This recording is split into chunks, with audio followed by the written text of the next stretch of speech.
Yeah, Kelly. So Gill said they filed that charge because they felt what that officer did was unlawful. And the expert we spoke to said now comes proving in court beyond a reasonable doubt and making that charge stick, turning it into a conviction. As police responded to a domestic violence call in April, officers spotted Jeffrey Ryans in his backyard, suspecting he violated a protection order. Come here.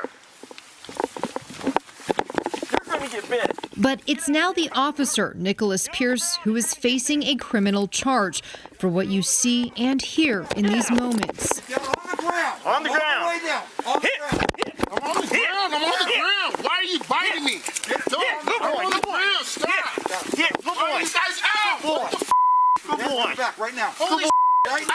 We look to see if that force that officers are allowed to use, was it reasonable? Salt Lake County District Attorney Sim Gill expressed they felt it wasn't reasonable, saying Ryans didn't express any intention to resist officers.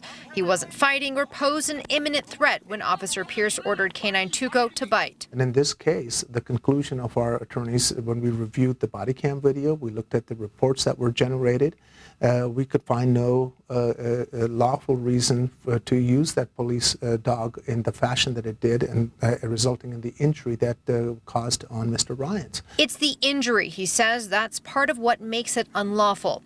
According to Ryans and the probable cause statement, his leg required surgery and is permanently disfigured.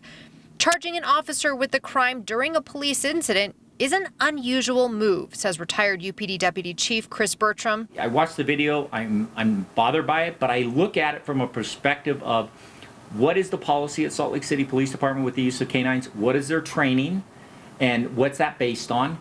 And are they doing it in the way that they should be? He says he believes there are administrative, training, and policy issues that can be addressed within the department from this incident, but says it might be hard to turn this charge into a conviction.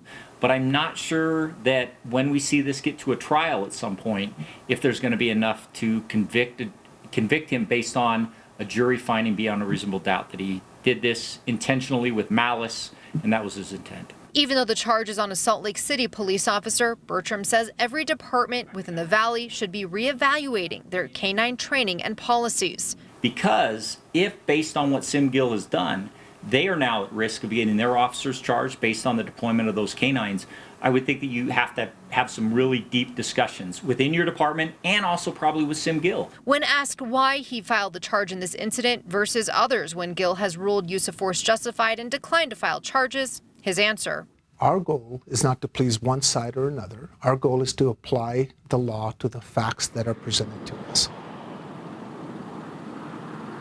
The Salt Lake City Police Department released this statement saying the Civilian Review Board finished its report. They said, quote, the department takes the district attorney's decision and the Civilian Review Board's findings very seriously. Both will be evaluated and taken into account as the department is finalizing its internal affairs investigation.